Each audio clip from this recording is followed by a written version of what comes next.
I think it's interesting every time we see something like this where there is a lag, which is actually quite normal. If we go back in time, we saw before the financial crisis, you actually had, I think it was 20 some months of negative indicators, negative leading indicators from the conference board before we actually saw the recession.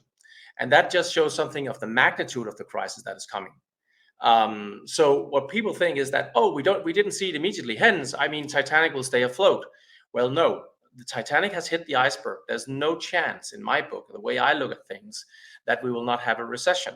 And so Titanic is going to sink. But for now, yes, the music can play on, and it may even feel a little, warm and fuzzy because the stock market may rise a little, faster this next month here, and also crypto market and so on. And people will jump into the other boat.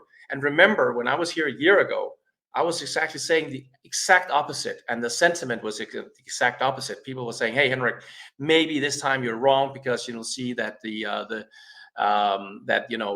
recession is here, and maybe you don't interpret your model correctly." I mean, that's not how I see it. The model and the strength of actually understanding the business cycle, the leading indicators telling us that that's the iceberg. We hit that. Now, yes, Titanic is afloat, but it's going to sink.